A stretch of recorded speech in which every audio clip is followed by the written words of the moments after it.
Chapter 5. Chamberlain announces. "Morning," said Tom, appearing at the trapdoor. Willie opened his eyes and looked around. The sun was gliding in long flickering beams across the wooden floor. "Morning," he answered. "So you slept in the bed last night? Good." Willie gave a tight smile which faded rapidly when he realized that the trousers of his new striped suit were soaking. Tom strode across the room. "Come and take a good sniff of this day," he said, pushing open the window. Willie blushed and clung on to the top of the blankets. "Never mind about them sheets and jammers. I got a tub of hot water waiting for them downstairs." Willie climbed out of bed and joined him at the window. "Reckon that storm's washed a few cobwebs away." They rested their elbows on the sill and leaned out. It was a tight squeeze.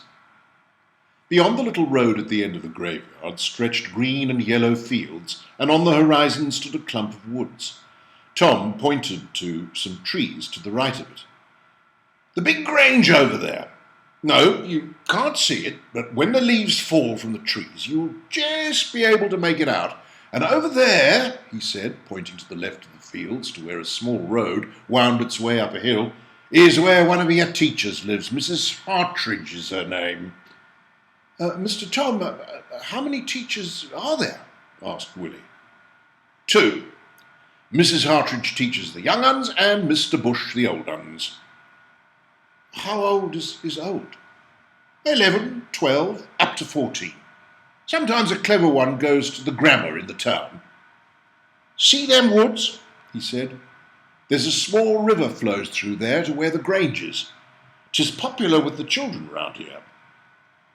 They stared silently out at the gentle panorama until their reveries were interrupted by loud barking from the graveyard. Sammy was running up and down the pathway and yelping up at them. "Wants attention, he does," murmured Tom, drawing himself away from the window.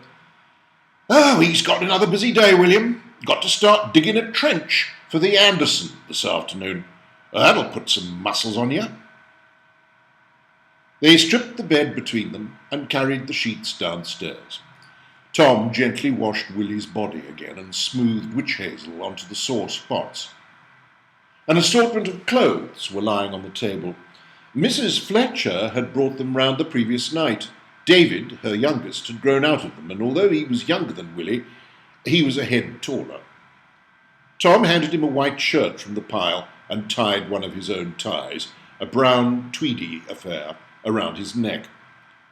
Willie's grey trousers seemed more crumpled than ever, but with the braces attached to them, they at least felt comfortable. He tucked the long tie into them. Tom handed him a new pair of grey woolen socks, and Willie pulled the garters over them.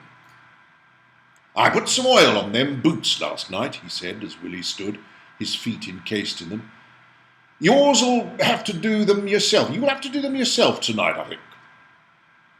Tom had to be in the church early to see Mr. Peters, the vicar. He went on ahead while Willie staggered on after him. It was difficult for him to move in his new boots.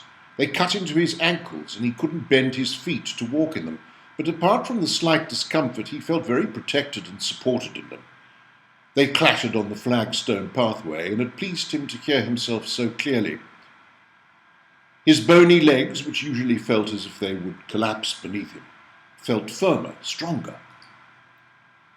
He found the back door of the church already open, and Mr. Tom talking to a tall, lanky man with piebald black and grey hair. "Ah, William!" he exclaimed, turning towards him. "Mr. Oakley tells me that you're going to give us a hand. Those are the hymn books," he continued, indicating a pile of red books on a table by the main door. "Put 4 on each bench, and if there are any over, spread them across the rows of chairs at the front and at the back. Do you think you can do that?" Willie nodded. "Good." He turned back to Tom. "Now, where's the best place acoustically for this wireless of mine?" Willie walked over to the table and picked up some books, feeling totally bewildered. Mum had said red was an evil colour, but the vicar had told him to put them out, so it couldn't be a sin. He had also said that he was good. Mum had told him that whenever he was good, she liked him, but that when he was bad, she didn't. Neither did God or anyone else, for that matter. It was very lonely being bad. He touched the worn, shiny wood at the back of one of the pews. It smelled comfortable. He glanced at the main door. Like the back door, it was flung open, revealing a tiny arched porch outside. Sunlight streamed into the church and through the stained glass windows, and a smell of grass and flowers permeated the air. A bird chirped intermittently outside.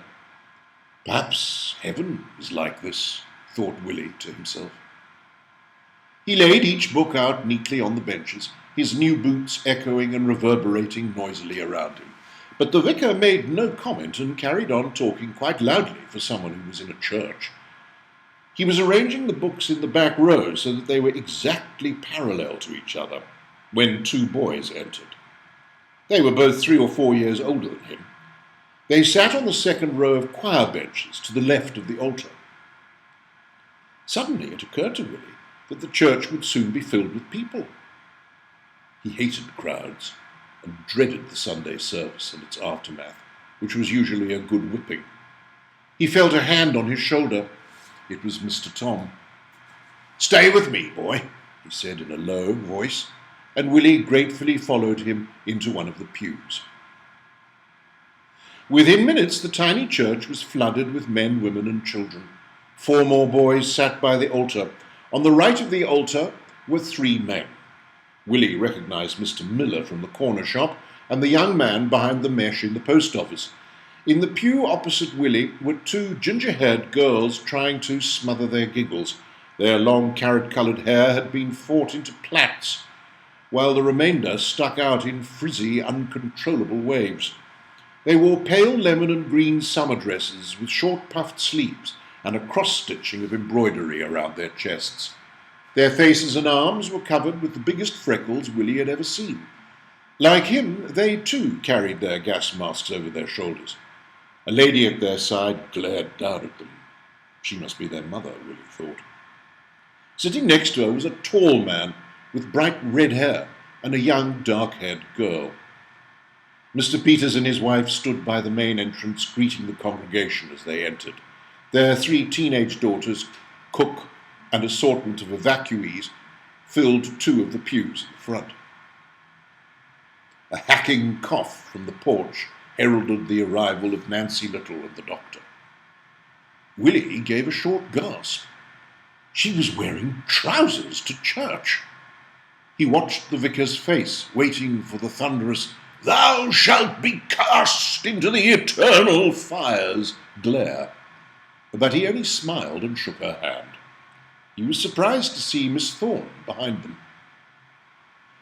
"Mr. Tom," he whispered urgently, tugging at his sleeve, does that book lady live here?" Tom nodded. A short, dumpy woman in her 40s accompanied her. "That's her sister, Miss May," he said in a low voice. "They lives in one of them cottages with the straw roofs. Thatched, that is. They got a wireless." Willie turned to find the Fletchers with 2 of their sons moving into their pew. Mrs. Fletcher leaned towards them. "Mr. Oakley," she whispered, "I begun the balaclava." Tom frowned her into silence. It was Willie's birthday on Thursday, and he wanted it to be a surprise. The wireless stood on a small table below the pulpit. The vicar fiddled with one of the knobs, and the church was deafened with how to make the most of tinned foods before it was hurriedly turned off. The twins had caught the eye of one of the boys sitting in the front row of the choir. He was a stocky boy of about 11, with thick, straight brown hair. With heads bent and shaking shoulders, the 3 of them buried their laughter in their hands. Mrs. Hartridge and her uniformed husband entered. Willie gazed at her, quite spellbound. She was beautiful, he thought, so plump and fair, standing in the sunlight, her eyes creased with laughter.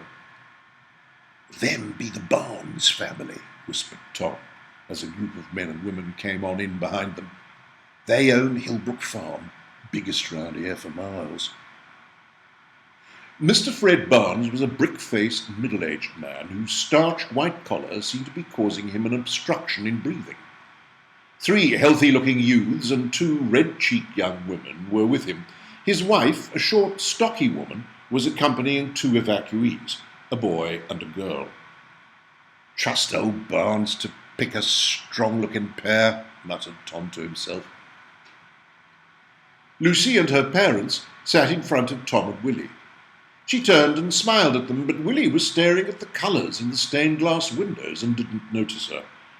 When everyone was reasonably settled, Mr. Peters stood in front of the congregation and clasped his hands. "Good morning," he began. "Now, I know we have several denominations gathered here today, especially amongst our new visitors, who I hope will be happy and safe inside our homes. If any one of you is troubled or needs help, please don't hesitate to contact me or my wife. And now, if you would all open your hymn books at number 85, we shall sing 'Lead Thou Me On.'" Mr. Bush, the young headmaster of the village school, was seated behind the pulpit at the organ. He gave an introductory chord. Willie didn't know the tune, and as he couldn't read, he couldn't even follow the words. He glanced aside at the ginger-haired twins. They were sharing a hymn book and singing. He envied them. "La it," he heard Tom whisper. "Go on, la it." Willie did so, and soon picked up the melody until he almost began to enjoy it. The hymn was followed by a passage from the New Testament, another hymn from the choir, and some simple prayers. The vicar looked at his watch and walked towards the wireless. All eyes were riveted on him, and anyone who had seating space sat down quietly. The wireless crackled for a few moments, until after much jiggling with the knobs, the voice of Mr. Chamberlain became clear. "I am speaking to you," he said, "from the Cabinet Room at 10 Downing Street.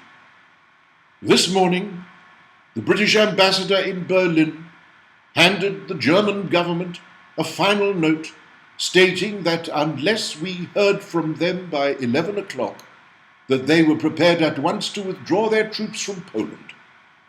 A state of war would exist between us.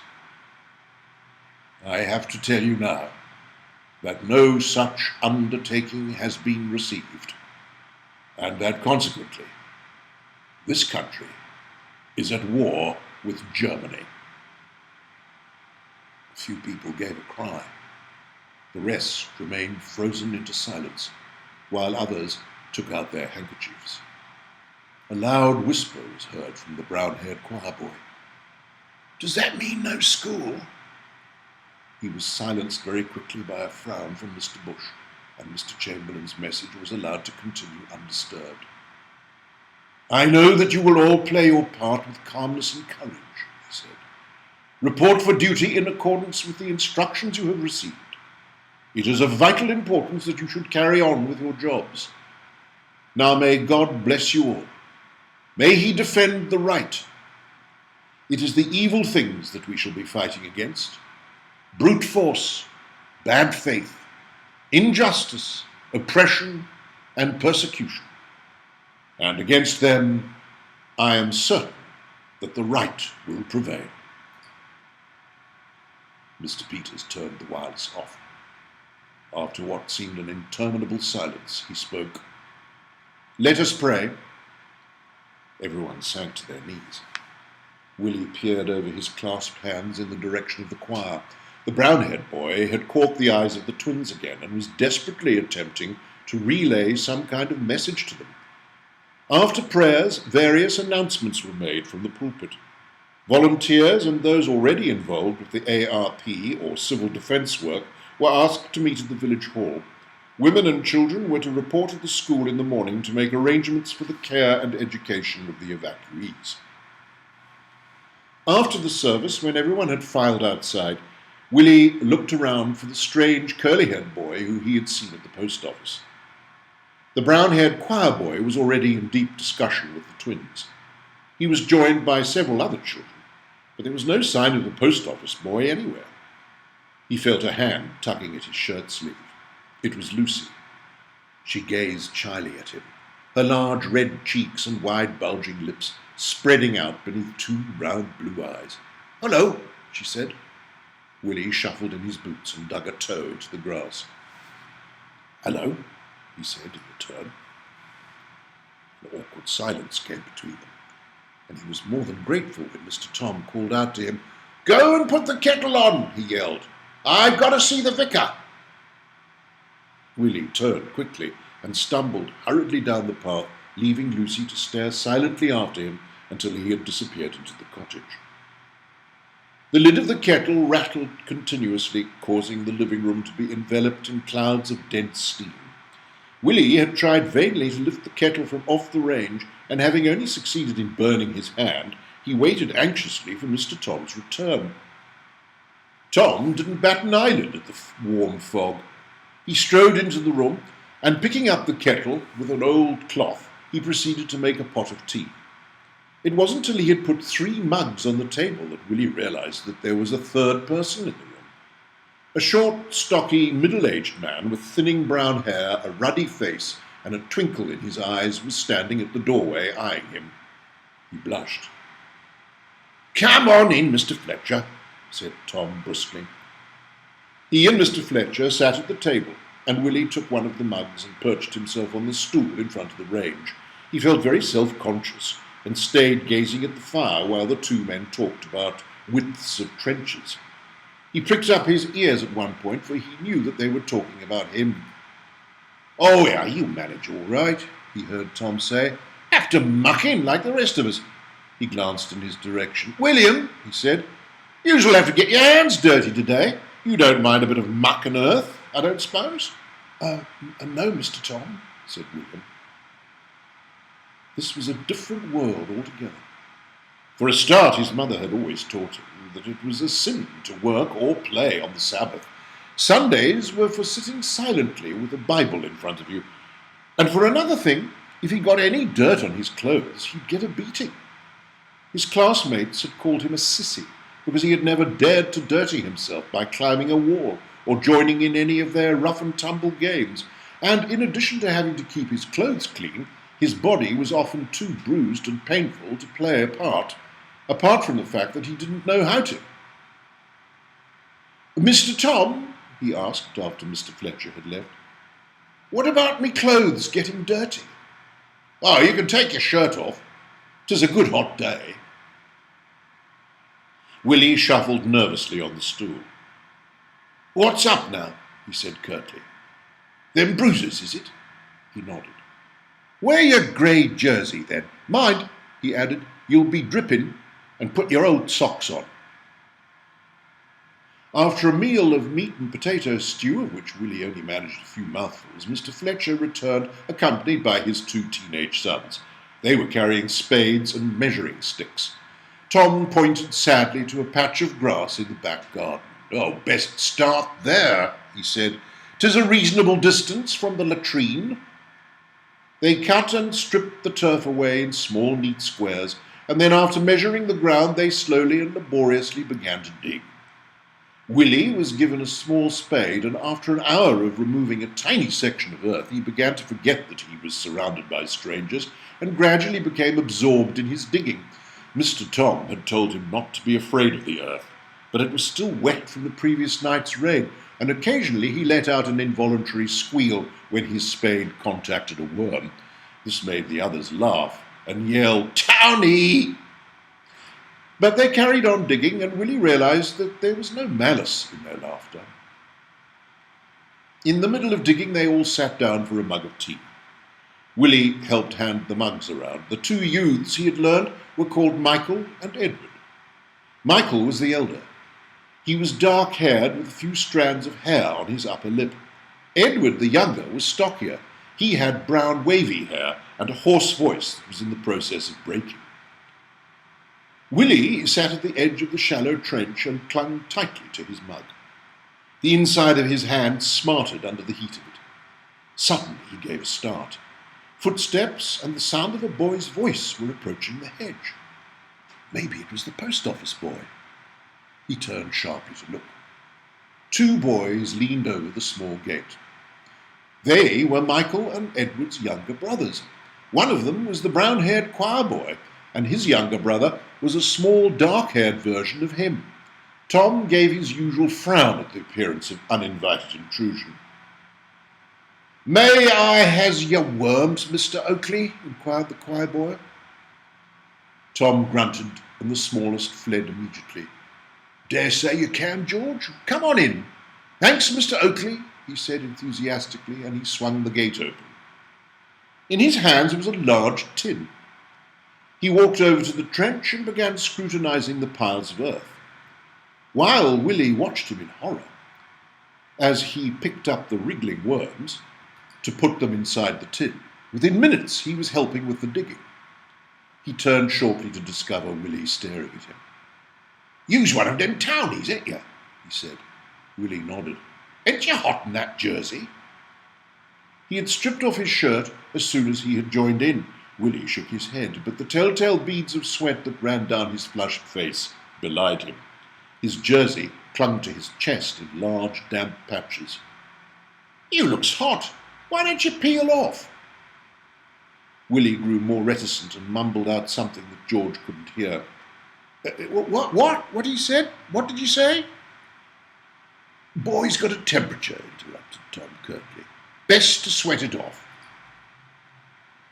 Willie didn't look at George any more after that, but carried on digging with extra fervour. Later in the afternoon, Mrs. Fletcher appeared with a lemonade and cakes for everyone, and George left soon after with a bulging tin of worms.